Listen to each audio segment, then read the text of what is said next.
Was Blake Lively, Hollywood's golden girl, just caught acting like the real-life Gossip Girl villain? A viral TikTok claims she belittled store employees, iced out her own kids, and shut down a boutique for everyone else. But is it proof of diva entitlement or something deeper? Stick around. We've got the receipts, the legal drama, and the fandom fallout. Hey, back in the dayers, welcome back to the channel that unpacks pop culture headlines so you don't have to. If you love vintage vibes, celeb deep dives, and drama breakdowns, hit that subscribe button and ring the bell. Today, we're diving into Blake Lively's shopping trip scandal and why it's blowing up at the worst possible moment in her $400 million courtroom war. On June 8th, TikToker Landon posted a 90-second story time that's clocked hundreds of thousands of views in hours.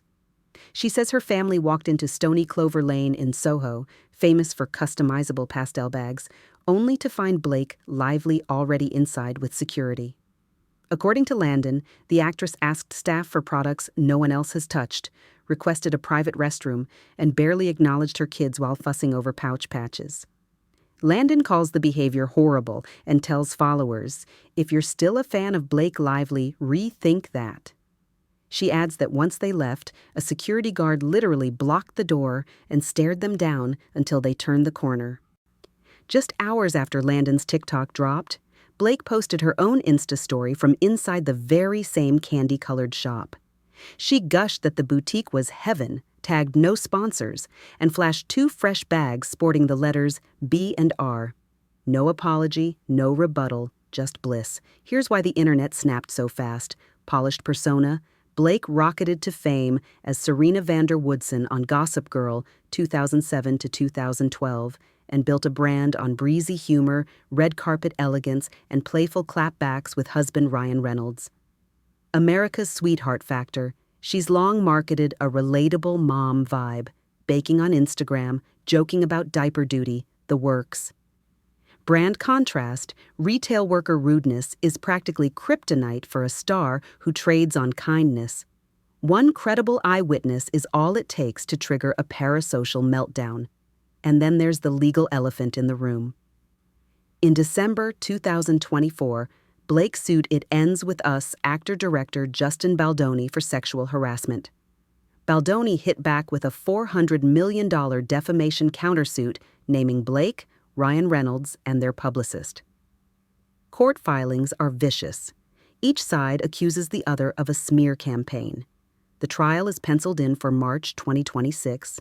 In March 2025, Blake asked a federal judge to toss the case, calling it vengeful. Meanwhile, Baldoni's lawyers say they'll grill her on every public misstep to show a pattern of dishonest PR.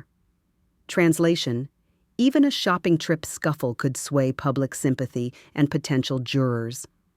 Tabloids pounced.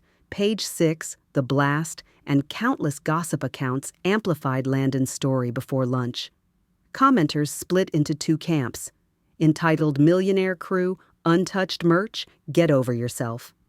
Germ-aware Mom. Crew, during cold and flu season, I'd want a fresh bag too.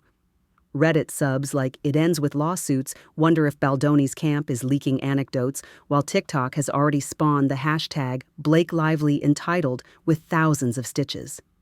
So the Stony Clover blow-up may feel like a one-off meltdown, but is it? Let's rewind the tapes, because Blake's perfect image has picked up dents before, and the pattern is eye-opening.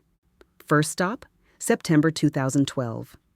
Blake and Ryan Reynolds tie the knot at Boone Hall Plantation in South Carolina. You know, the place with preserved slave cabins as tourist photo ops. For years, the venue marketed antebellum charm. Critics called the celebrity ceremony a glamorization of human misery. It smoldered quietly until the 2020 racial justice uprisings. Blake apologized on Instagram, quote, "We made a giant mistake, we're ashamed," and the couple donated $200,000 to the NAACP Legal Defense Fund. Nice gesture, sure, but the story resurfaces every February like clockwork. Remember Preserve, Blake's attempt at a Goop-style lifestyle empire? Launched in July 2014 with lofty talk of artisans and storytelling, it landed like a high school Tumblr. Viewers called it pretentious and impossible to navigate. Vox dubbed the copy word salad steeped in moonlight-infused syrup. Worse, 6 ex-employees later told The Cut the workplace was toxic, chaotic, emotionally exhausting, alleging unpaid wages, 11-hour days, and hush-money NDAs. 15 months after launch, Blake shuttered the site with an essay about heartbreaking failure. Score 1 for accountability? Maybe. But insiders say some staff never saw their final checks. Flash forward to the Cannes Film Festival. Blake, pregnant, glowing, posing in a gold Versace. She uploads 2 photos with the Sir Mix-a-Lot lyric L.A. face with an Oakland booty. The internet detonates. Critics blast her for co-opting a lyric celebrating black body types while benefiting from Eurocentric beauty privilege. Blake responds in After the Throne style, "I was surprised anyone thought it wasn't a compliment." Translation, I didn't get it. The post remains deleted. The think pieces live forever. Jump to March 2024. The world's parsing a badly edited Mother's Day photo of Kate Middleton. While reporters debate royal transparency, Blake plugs her Betty Buzz drinks with a selfie containing hilarious, obvious Photoshop fails, ears floating, limbs doubling. Some fans laughed, others called it opportunistic and cruel, piggybacking on Kate's health rumors. The post vanished after headlines scolded her tone-deaf marketing. But nothing online really disappears. Screenshots became slideshow fodder on TikTok. Enter the Justin Baldoni countersuit. Court filings allege Blake's personal wardrobe demands on It Ends With Us blew the production budget by $430,000, more than the film spent on actual supporting actors. Studio insiders claim she demanded custom Chanel for rehearsal days and had fresh designer jeans flown in by courier. Whether true or legal posturing, that 6-figure price tag keeps popping up in gossip columns. Plot these 7 flashpoints on a graph and you see a line trending the same direction. Privilege unchecked until public backlash forces a pivot, usually an apology post or a quiet delete. The plantation wedding? Delete. The booty caption? Delete. Kategate Photoshop? Delete. What never gets deleted, lawsuits, NDAs, unpaid invoices, and slave cabin wedding photos preserved forever on Getty. Each hits different corners, race, class, workplace ethics, survivors' advocacy, but share one flavor, entitlement cloaked in pastel, painting Blake as the on-set diva from paycheck hell.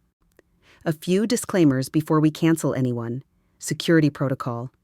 A-listers often ask for sanitized items to avoid resale scandals or germs.